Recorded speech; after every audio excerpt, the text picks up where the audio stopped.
Oi, amigas prigóis aqui. Eu quero dar as boas-vindas para vocês ao programa Despertar do Lettering.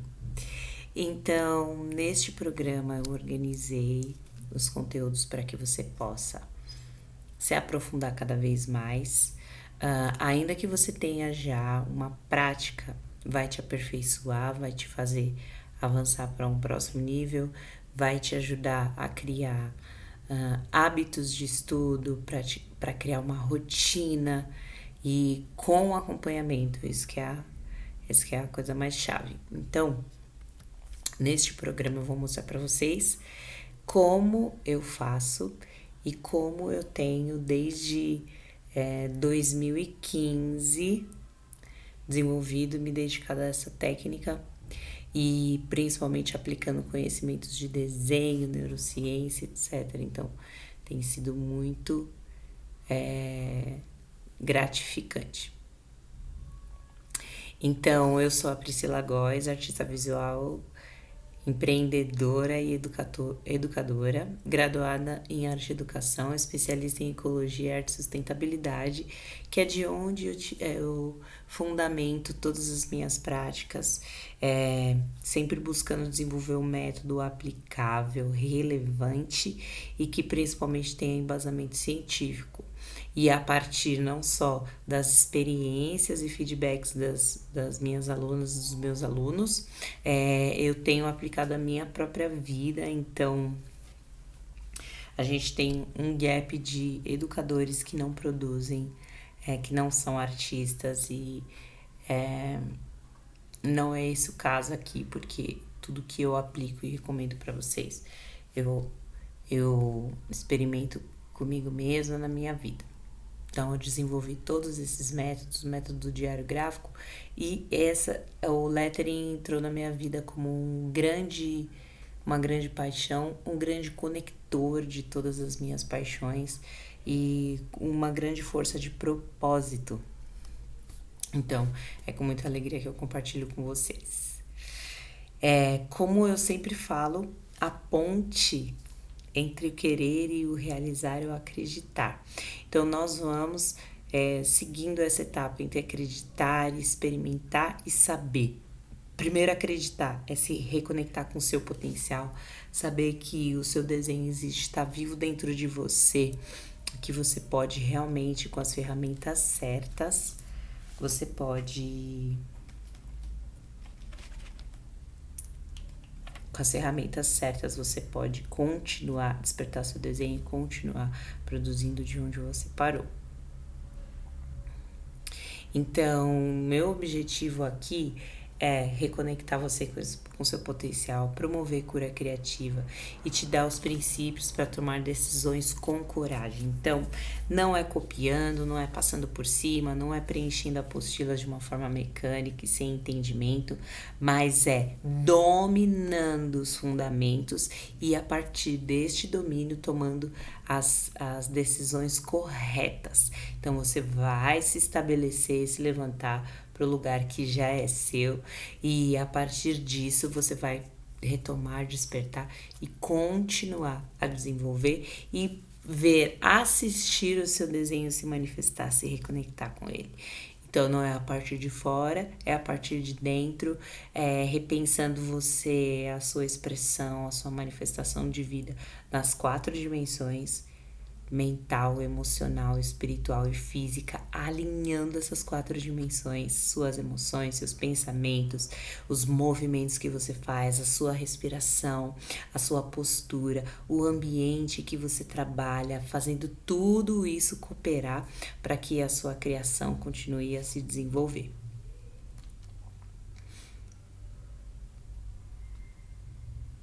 Então, o que eu quero que você, antes de mais nada, crie uma cultura pessoal, uma cultura criativa, criar um ambiente que favoreça isso. Então, você vai tomar os passos para começar a produzir todos os dias. Esse é o seu maior objetivo. Então, você pode começar com 5 minutos por dia, avançar cada vez mais, mas saber que 5 minutos por dia é melhor do que 1 ou 2 horas no fim de semana.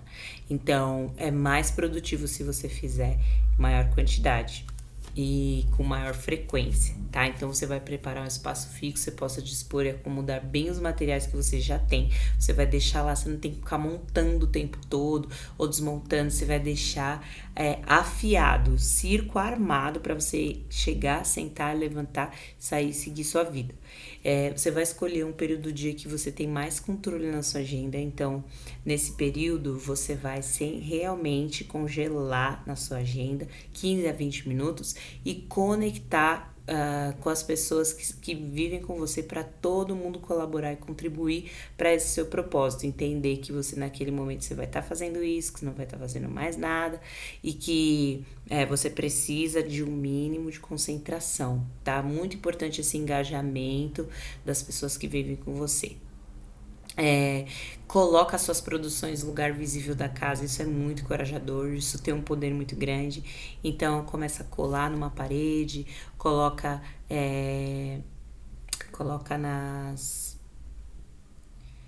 nas paredes ou nas molduras que você tiver, ou criar um painel um varal, enfim, de forma que não seja guardado em gavetas ou pastas, mas que te ajude a sempre estar em contato com aquilo que você está produzindo o tempo todo, mesmo quando você não está sentada, você está ruminando e você está transformando, gerando, né, aquilo dentro de você.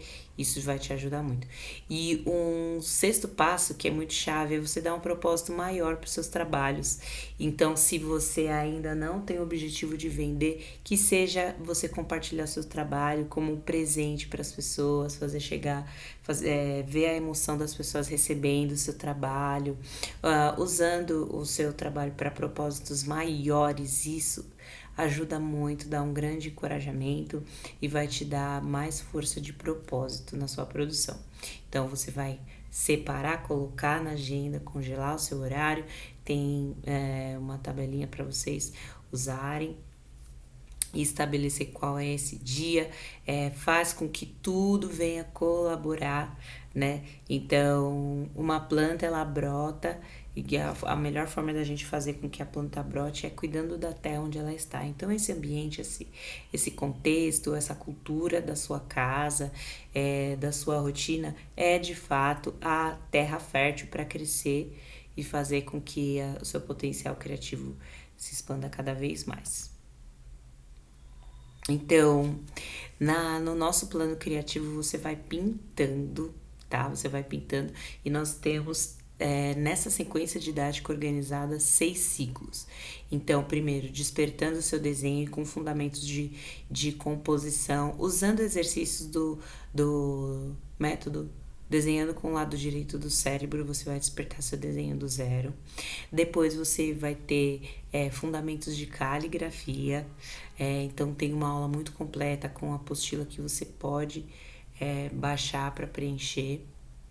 Depois você tem o terceiro ciclo de lettering, e que a gente vai estabelecer o tripé do lettering para que o lettering realmente com grid, com composição, com estrutura, possa se desenvolver na sua habilidade de composição, para que o lettering realmente possa florescer. Depois você vai, no quarto ciclo, você vai ter as técnicas de aplicado, são técnicas pictóricas, que você vai poder espalhar o seu trabalho em diversas mídias, com diversos materiais, um conhecimento muito rico. Teremos no quinto ciclo o lettering digital e o lettering com propósito, que é o lettering como estudo devocional, Bible journaling e etc, tá bom? Então você vai pintando e vai acompanhando em 40 semanas para você avançar e conseguir desenvolver cada um dos ciclos. Então, no nosso workbook, né, como eu falo, isso não é uma apostila, nós temos um recurso visual e é muito importante você colocar os seus exercícios em uma pasta, organizar todos eles, para que você possa realmente acompanhar a sua evolução em cada ciclo. Então, os exercícios são muito importantes. Saber é somente informação, assistir a aula é somente informação, você vai aprender de fato quando executar os exercícios. Nós temos mais de 120 exercícios nessa sequência didática e você precisa executar cada um deles e tirar dúvidas de cada um deles. Tá bom? Então, uma parte muito importante aqui que eu vou falar com vocês, que é o fundamento do lettering, e pra gente relembrar, pra gente ficar no mesmo nível, a gente tem muito conteúdo disponível, né, na internet. Então, se você já assistiu algum dos meus outros cursos, você vai relembrar. Se você está chegando no meu programa agora, você vai desconstruir para então estabelecer bases sólidas. Então, a gente entende que caligrafia, lettering e tipografia são coisas muito diferentes e tem muitas coisas que se misturam, ou técnicas, anseios que a gente quer aprender, que são de âmbitos diferentes. Então, na caligrafia a gente tem o ponto e a linha. Então, a caligrafia é a beleza da escrita e os efeitos da letra são extraídos do contraste da ferramenta. Então, a caneta que eu estou usando vai determinar os efeitos e a pressão que eu estou exercendo sobre essa caneta, sobre esse instrumento, vai criar os efeitos da letra. Avançando, quando essa linha vai ocupando lugar no espaço, vai tomando forma, vai nascendo o lettering. Então, o lettering é a expressão dentro do espaço, da forma e a palavra acomodada nesse espaço. Lettering vem de letreiramento ou rotulação, então ele está totalmente ligado ao rótulo, à ocupação daquele espaço com essa letra. Então, ao planejamento de espaço, a distribuição desse espaço em formas geométricas e a acomodação dessas letras nessas divisões do plano de espaço é que são a chave do lettering. E quando essa letra se transforma em objeto, ela alcança volume, né? Como um carimbo mesmo, a gente tem a tipografia. Tipografia como a máquina de escrever, como carimbo, como a prensa e como a gente usa muito fontes de computador, mas as fontes de computador, apesar de serem digitais, elas são como objetos digitais. Então, muito importante a gente entender fazer essa diferenciação que são coisas diferentes. Tem dúvidas dentro do lettering que são pertinentes à caligrafia. Tem técnicas de caligrafia que a gente aplica ao lettering. E tudo que é de caligrafia que está dentro do lettering é como se fosse uma reprodução, uma imitação. O lettering imita os efeitos da caligrafia, mas não é caligrafia, é lettering, é desenho de letras, é formas geométricas, é espaço e distribuição das palavras nesse espaço. Então, na respiração, na questão das linhas e no movimento do meu braço, eu estou usando fundamentos de desenho, eu estou usando respiração e estou usando fundamentos da caligrafia também. Então, a caligrafia é de fato o início, a semente, onde a gente começa desenhando, fluindo a partir da linha, transicionando do escrever, da escrita escolar para um movimento diferenciado com o meu braço. Então, eu tenho vários elementos de desenho, de composição, de pintura envolvidos no processo de produção do meu desenho de letras.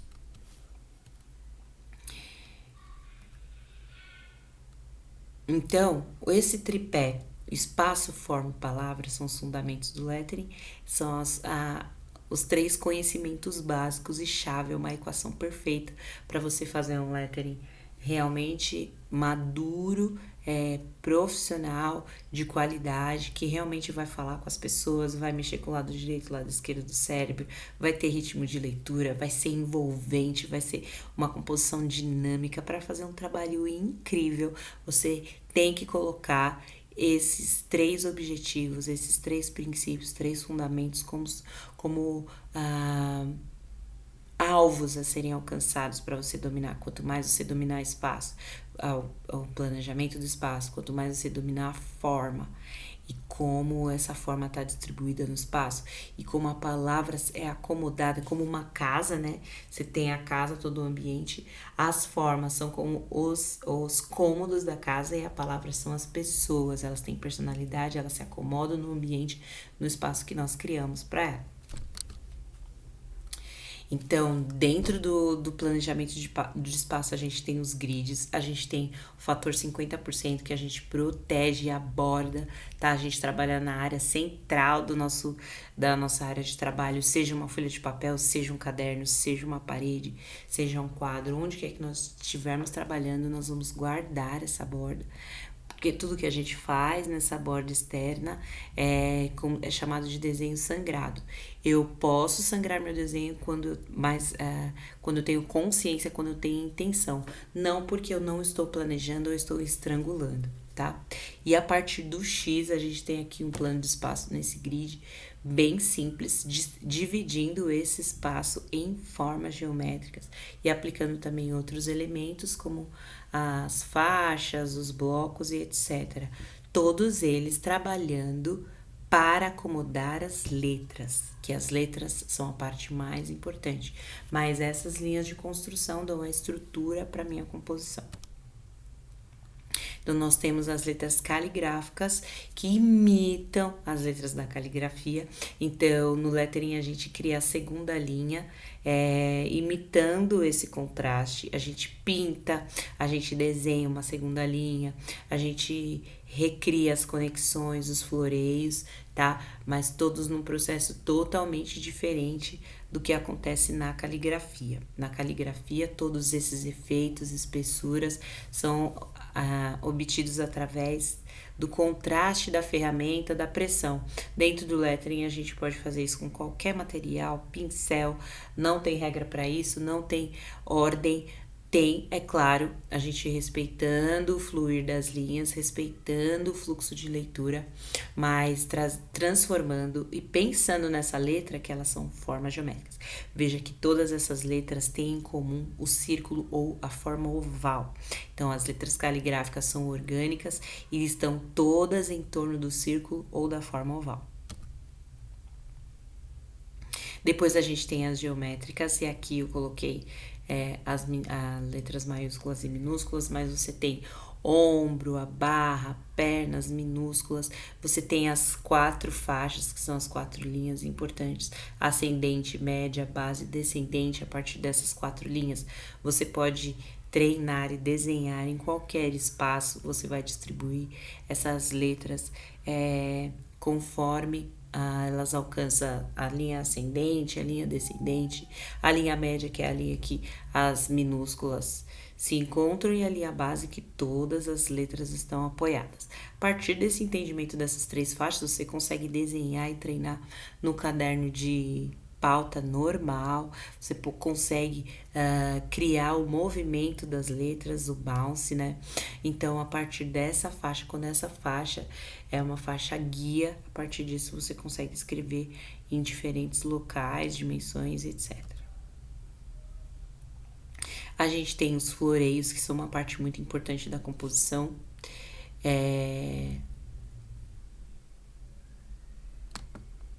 E esses floreios, eles vão estar fazendo parte, né? Eles vão estar integrados ali. Então, a parte ilustrativa é muito importante.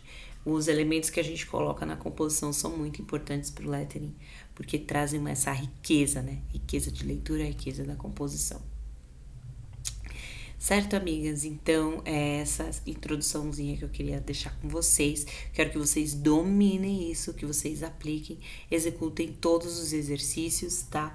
E eu sigo à disposição, nós vamos juntas a nos aprofundar cada vez mais e fazer com que o nosso domínio